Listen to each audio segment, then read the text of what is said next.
오늘은 대림절기 네 번째 주일입니다. 그리고 공동의회 주일로 지키는 복된 날입니다. 이 대림절기 이제 성탄 시즌이 되면 왠지 모르게 우리 마음에는 기대감이 있고 흥겨움이 있습니다. 성탄에 대한 추억이 각기 다르겠지만은 모두들 소중한 추억으로 간직하고 계실 겁니다. 요즘 좀 다릅니다만 이전에는 이 성탄 시즌이 되면 이 거리마다 캐롤송이 울려 퍼졌습니다. 그리고 젊은이들이 거리마다 거닐고 있었고 뭔가 북적북적함이 있었어요. 거리마다 살아있는 듯 했고 또 김이 모락모락 나는 오뎅을 파는 포장마차, 또 붕어빵을 파는 포장마차가 즐비했습니다. 왠지 모를 그런 현금의 그 기쁨이 있었던 거죠. 사실 이 12월 달은 계절적으로 보면 참 힘겨운 때입니다. 꽃도 지고 잎도 다 떨어져서 졸가리만 남은 거리의 나무들을 보면 왠지 마음이 서산해요. 찬바람이 불어오고 눈비가 와서 거리가 꽁꽁 어는 걸 보면 거리를 거니는 사람도 별로 보이지도 않습니다. 이렇게 마치 어둠이 드리운 듯한 그런 계절이 사실 이 12월 달이거든요.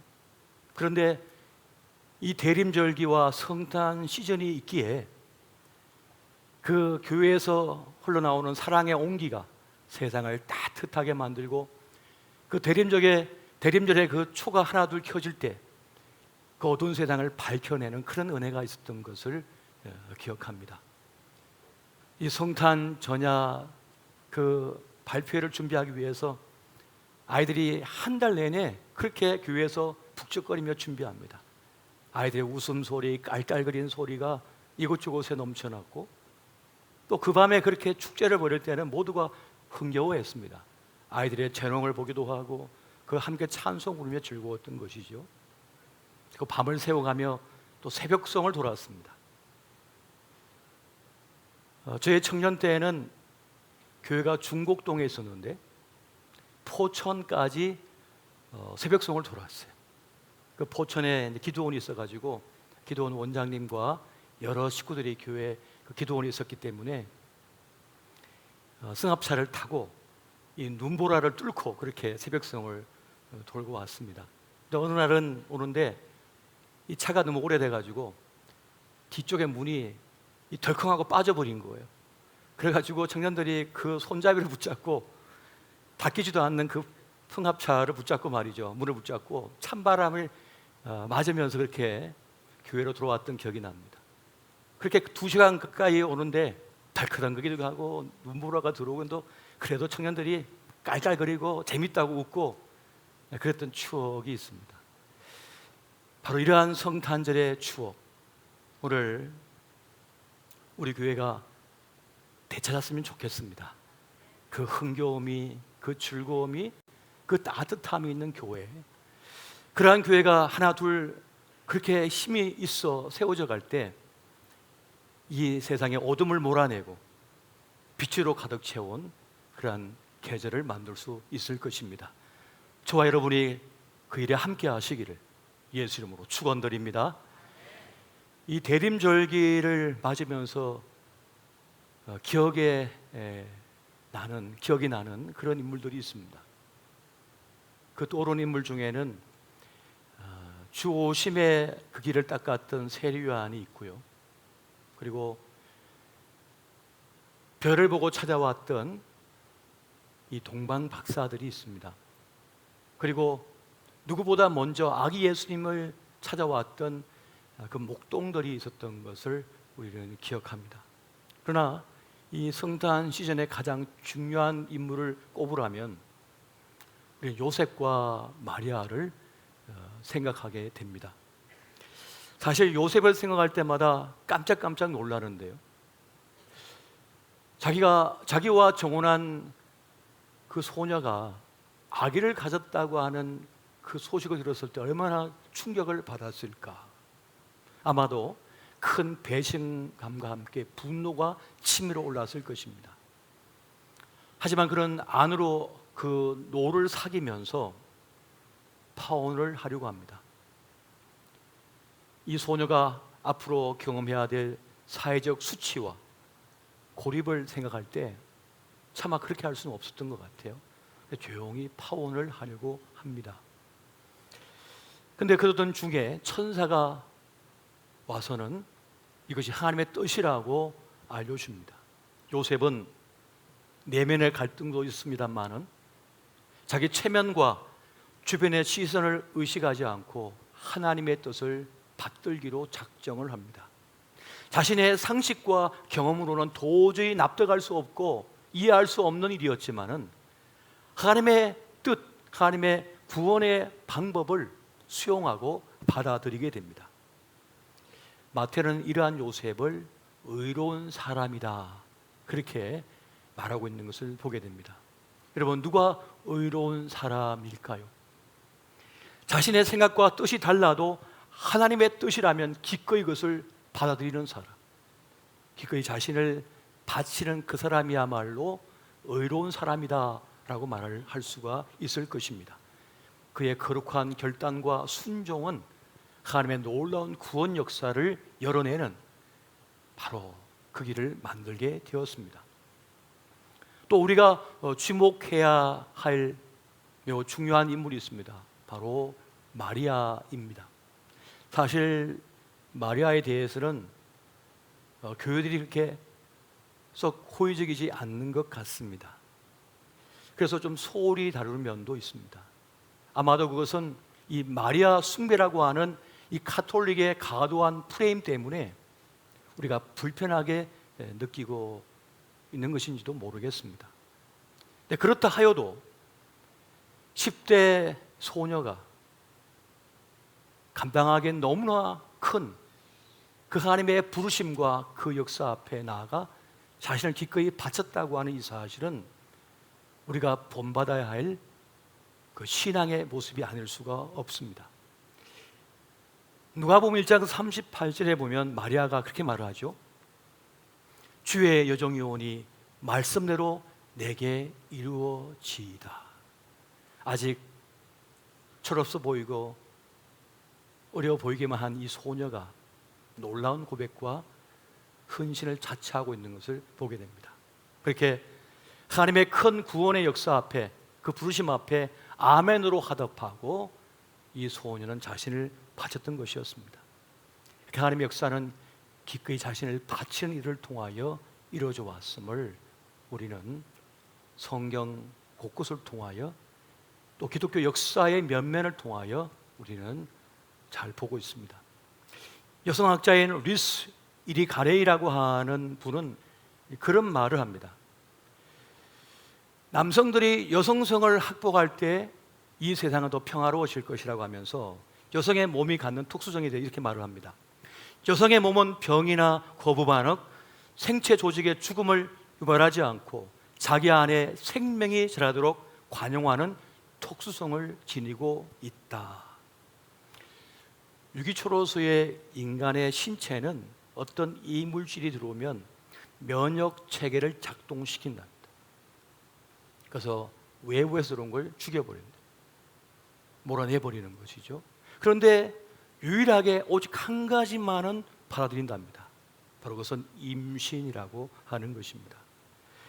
이 자궁 속에 있는 태아는 자기만의 체계를 가지고 있는 유기체입니다. 전혀 다른 존재인 것인데 그것이 내 몸속에서 자라도록 허용한다는 거예요. 성장시킨다는 거예요. 그래서 이 세상에 내놓는다는 사실입니다. 그런 경험 때문인지는 모르겠습니다만 여성들은 누군가에게 호감을 주고 누군가를 이해하고 받아들이는 그러한 면에서는 매우 특별한 면을 가지고 있는 것인지도 모르겠습니다. 어찌 보면 오늘날의 교회가 가져야 될 그 모습이 이것이 아닌가. 그래서 교회를 어머니라고도 말을 합니다. 그 자궁 안에서 그 생명을 잉태하고 키워내서 이 세상을 향하여 내보내는 바로 그 교회야말로 신자들의 어머니다 라고 말을 하는 것입니다. 그렇게 교회는 누군가를 품고 그리고 그들을 키워내고 성장시키는 그런 모태와 같은 곳이 되어야 한다는 것입니다. 오늘 저와 여러분이 그러한 교회에 이루어갈 수 있으시기를 예수 이름으로 축원드립니다. 여러분, 요셉과 마리아는 하나님의 뜻을 자기 인생의 한 부분으로 받아들였고 또 자기 몸의 한 부분으로 받아들였습니다. 주님과 일치를 이루어서 하나님의 구원의 역사를 위하여 함께 동행했던 것을 우리가 보게 됩니다. 그렇게 하나님의 일은 언제나 부르심이 있고 그 부르심 앞에 자발적 헌신으로 이루어진다고 하는 사실을 우리는 기억해야 하겠습니다. 그래서 교회 일에는 강제라고 하는 것이 없습니다. 부르심 앞에 자발적으로 헌신하는 것입니다. 그걸 통하여 교회는 이루어져 가고 있는 것입니다. 오늘 이 공동의회 주일은 어떠한 주일입니까?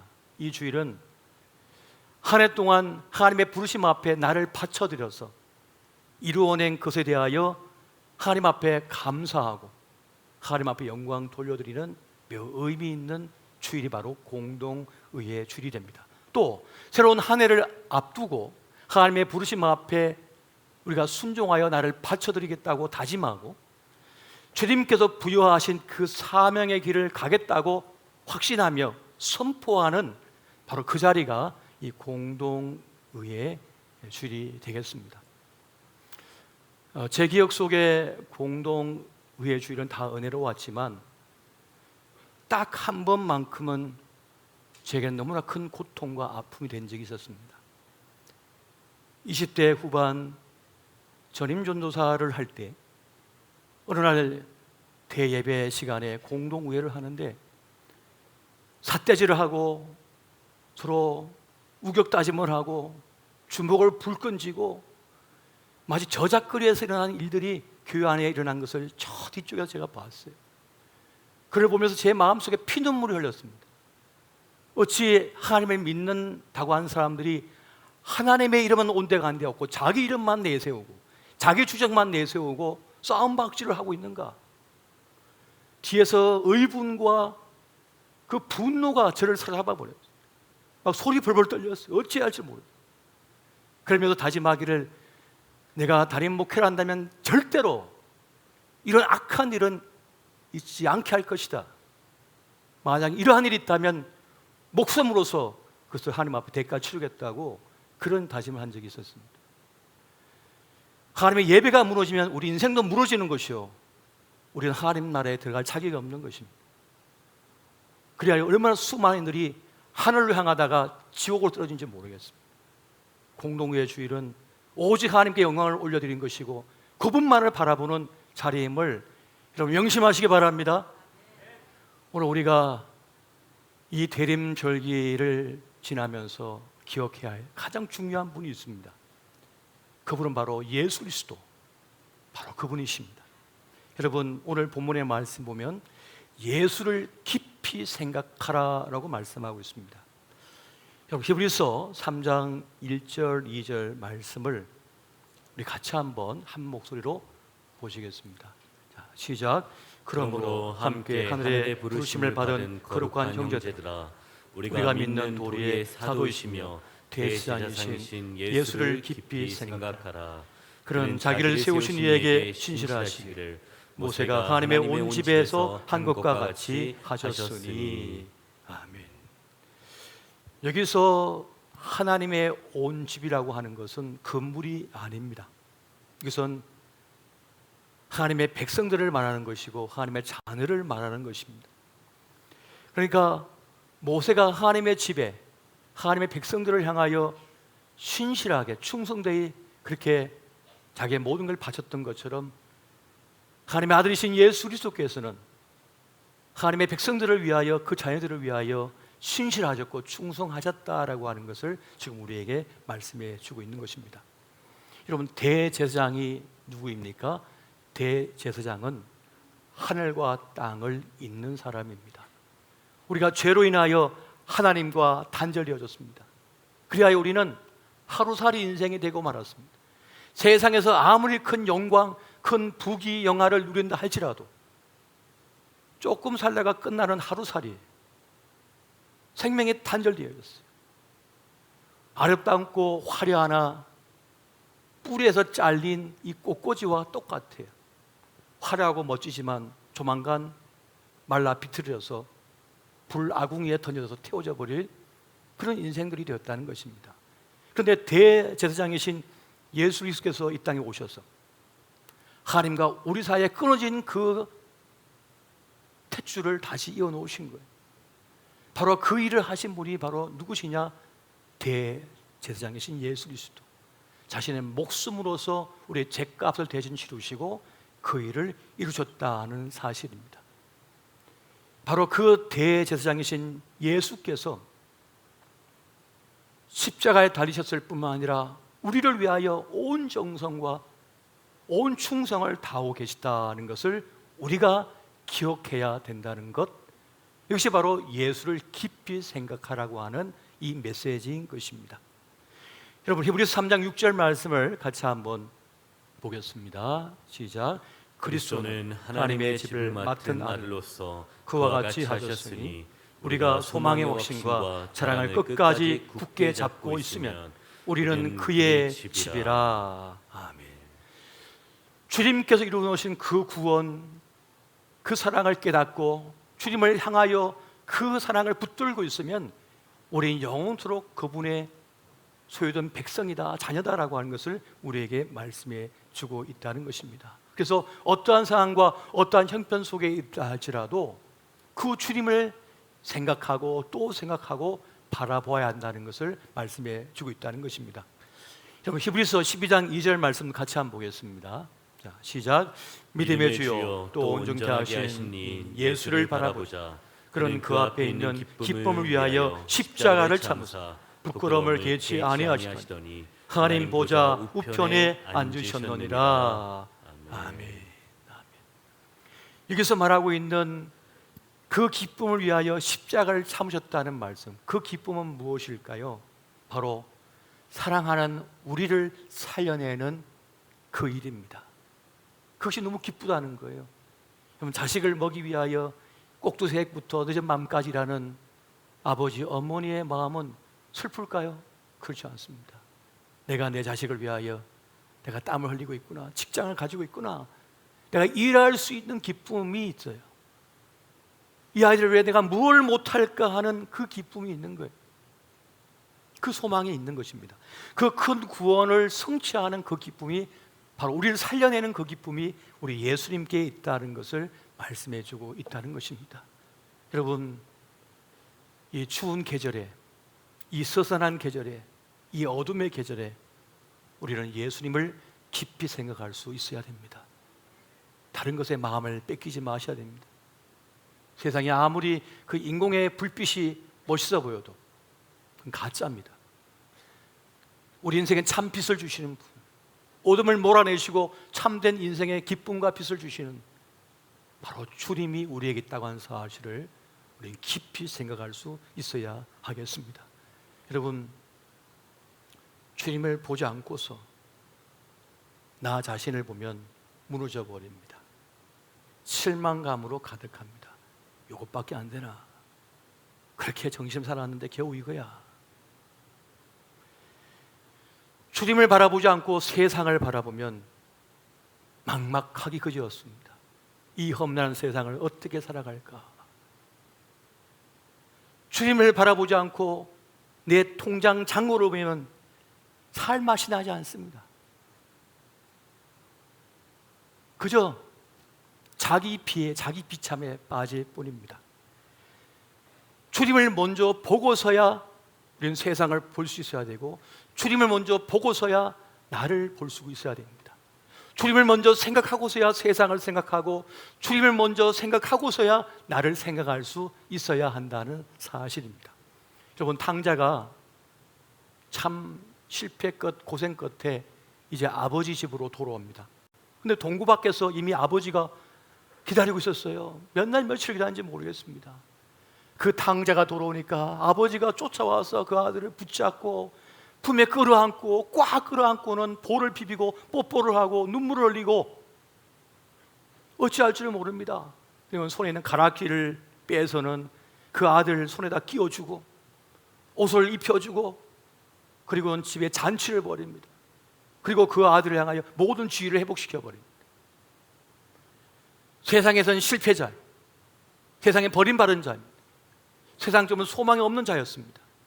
누구도 그에게 기대를 하지 않았습니다. 그런데 그가 아버지의 얼굴을 보자 새 삶의 기회를 얻게 되고 새로운 삶의 용기를 얻게 되었습니다.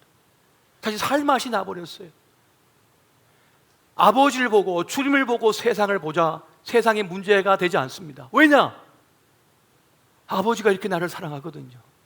주님이 이렇게 나를 아껴주거든요.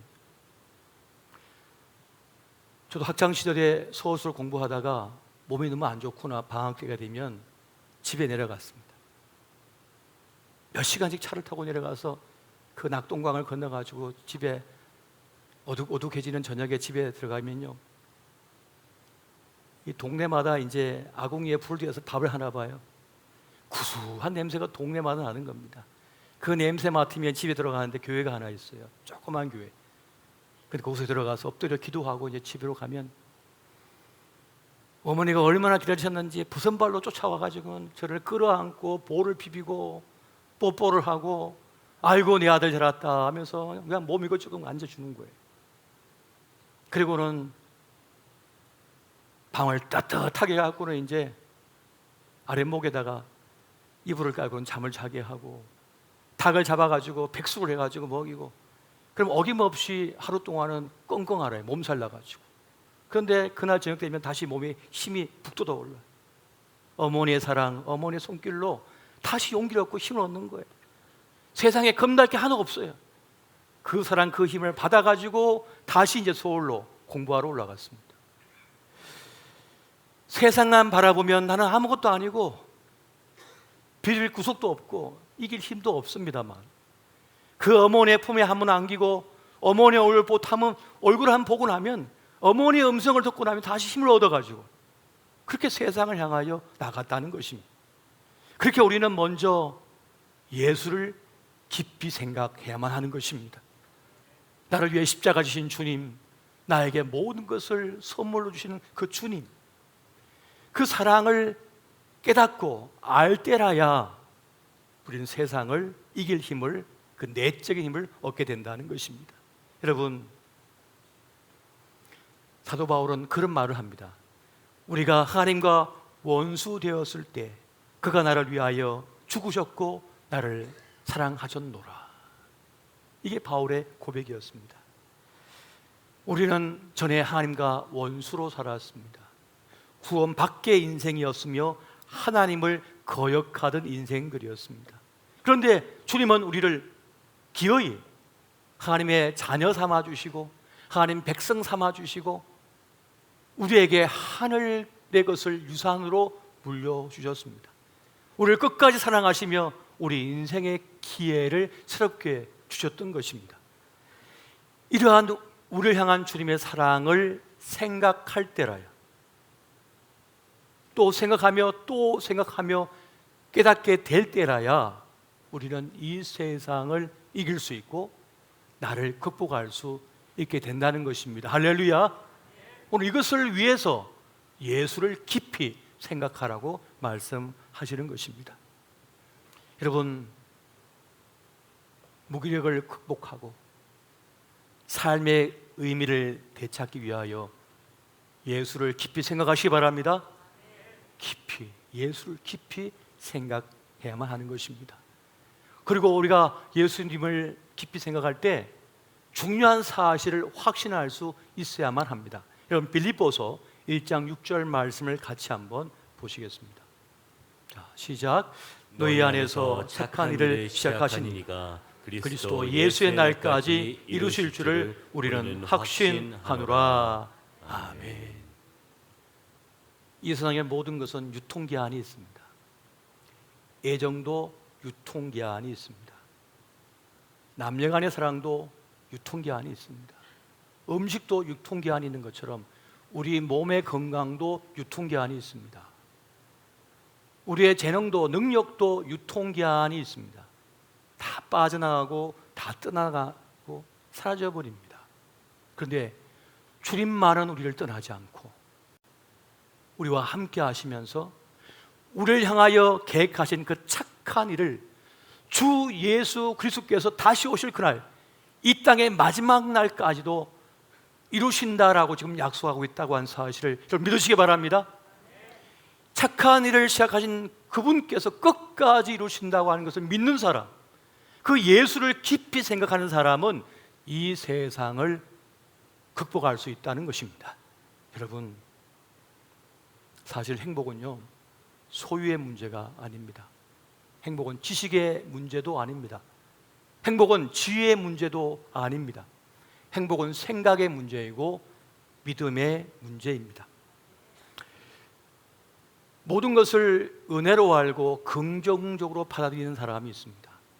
그런 어떤 형편과 상황 속에 던져 놓아줘도 감사를 선포하고 그 상황을 극복해 버립니다. 잊어버려요.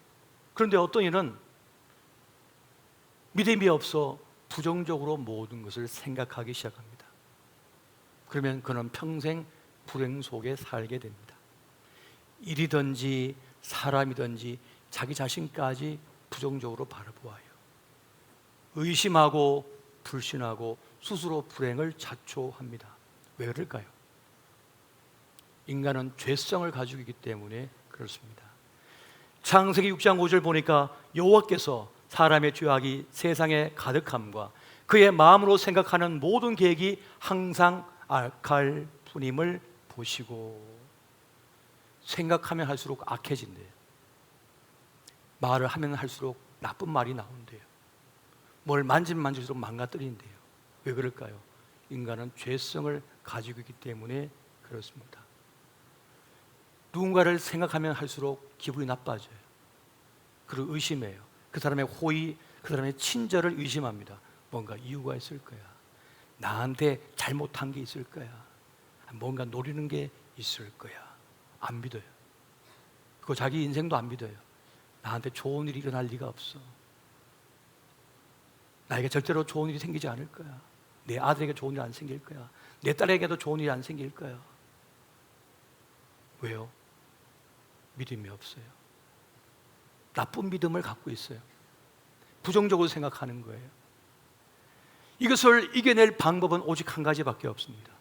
예수를 깊이 생각하는 것입니다. 예수님을 깊이 묵상하고 깊이 생각하면 할수록 내 안에 믿음이 생겨나게 되고 내 마음속에 평안이 생겨나게 되며 누군가를 받아들일 수 있는 여백이 생기게 됩니다. 예수님을 생각하지 않으면 절대로 다른 사람을 내 품에, 내 곁에 둘 여백이 안 생깁니다. 미움만 생길 뿐이에요. 그때 김 부장이 이런 말을 했지, 이런 행동을 했지, 누구한테 물 따라주면 나한테 물 안 따라줬지, 문 안 열어줬지, 날 안 좋아하는 거구나. 꼬리에 꼬리를 물고 나쁜 생각만 가득가득 들어와. 이것이 인간의 죄성이라는 거예요. 예수를 생각하지 않으면, 예수님을 먼저 생각하지 않으면, 그 주님을 내 중심에 모시지 않으면 그렇게 흘러갈 수밖에 없다는 것입니다. 여러분, 우리도 실패를 경험할 수 있고 우리도 병들 수 있습니다. 우리도 문제를 만날 수가 있습니다. 하지만 어떤 경우에도 무너지지 않을 길은 바로 예수를 깊이 생각하는 것임을 명심하시기 바랍니다. 예수님을 내 마음에 모시는 거예요. 예수님을 자꾸만 생각하는 거예요. 나를 향하여 선한 일을 계획하신 그분이 계시다고 하는 것을 계속 생각하는 것이. 여러분, 심리학자인 윌리엄 제임스라고 하는 분이 그런 말을 합니다. 금색의 위대한 발견은 물리학이나 과학이 아니라 사람이 생각을 바꿀 때 그 사람 인생 전체가 바뀐다는 사실을 발견한 일이다. 사람의 생각이 바뀌면 인생이 바뀐다고 하는 것이 금세기의 최고의 발견이라고 그런 말을 합니다. 생각은 행동을 만듭니다. 행동은 습관을 만들고 습관은 그 사람의 운명, 인생을 만들어 버립니다. 생각이 감정을 만들어 버립니다. 나쁜 생각, 나쁜 감정 만들고 나쁜 말을, 나쁜 태도, 나쁜 습관, 나쁜 인생을 만들게 된다는 것이에요. 염려하는 생각을 자꾸 하면 꼬리에 꼬리를 물어서 집 밖으로 못 나갑니다. 사람도 못 만납니다. 그러나 예수를 생각하면, 예수님을 깊이 생각하면 사람을 만날 수 있고 세상을 맞닥뜨릴 수가 있게 되어지는 거예요. 한번 해보십시오. 예수님을 생각하면 다른 사람을 용서할 수도 있고요, 그 사람을 축복할 수도 있고요, 그 사람을 위하여 함께 일을 할 수도 있게 되는 것입니다. 그러므로 여러분, 괴로울 때마다 예수님을 생각하십시오. 힘들 때마다, 문제를 만날 때마다 예수님을 생각하십시오. 예수님을 생각하면 감사하는 마음, 자족하는 마음이 생기고, 예수님을 자꾸만 생각하면 예수님 한 분만으로 충분하다고 하는 생각이 들기 시작합니다. 그런 마음이 들기 시작하는 거예요. 여러분, 바울은 예수님 한 분만으로 만족한 사람이었습니다. 그는 이렇게 말합니다. 그리스도 예수를 아는 지식이 이 세상엔 모든 지식보다 고상하도다. 그래서 그리스도를 알고 그리스도를 얻고 그 안에 발견되는 것이 가장 큰 행복이라고 그는 고백하고 있는 것을 보게 됩니다. 그는 이것을 터득한 사람이었습니다. 여러분, 우리가 예수님을 깊이 생각할 때 지난 날의 아픔과 슬픔, 상처를 또 자기 연민, 자기 비애에서 벗어나게 됩니다. 어느 순간 나를 극복한 나를 발견하게 됩니다. 어느 순간 내 수준이 아닌 하나님 수준으로 살고 있는 나를 발견하게 될 것입니다. 어느 순간 하나님의 부르심의 자리에 내가 서 있는 것을, 달려가고 있는 나를 발견하게 됩니다. 그렇게 예수님을 깊이 생각하고 나가는 그 길 속에서 나를 향하여 주님께서 베풀으신 놀라운 것을 발견하게 되고, 그래서 감사의 고백을 하게 됩니다. 여러분, 살다 보면 억울한 마음이 생길 때가 있거든요. 나를 왜 인정해 주지 않나? 나를 더 사랑해 주지 않나? 나는 더 좋은 자리에 올라가야 됐고, 나는 더 큰 관심과 사랑을 받아야 됐는데 나를 이렇게밖에 대우를 안 해주나 하는 아쉬움, 억울한 감정이 나를 붙들 때가 있습니다. 그러나 그때 예수님을 생각하면, 예수님을 깊이 생각하면 이런 마음이 듭니다. 우리 예수님은 제대로 대우 받으셨나? 우리 예수님 제대로 보상 받으셨나? 우리 예수님은 제대로 인정 받으셨나? 우리 예수님은 이 세상에서 제대로 사랑 받으셨나? 그럼에도 주님은 다 이루셨다고 기뻐하셨는데, 여러분, 코로나 3년 동안 나 있음이, 내 자식 있음이,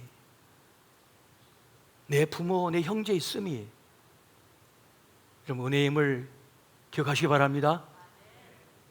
지구상에 이렇게 끔찍한 전염병이 몇 번 들어왔는데 그때마다 유럽 인구의 절반이 사라졌습니다.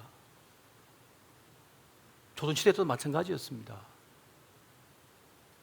근데 오늘날 우리에게 이러한 이 어둠의 터널을 3년 지난 이 자리에 우리가 든든히 서 있음을 우리는 보고 있지 않습니까?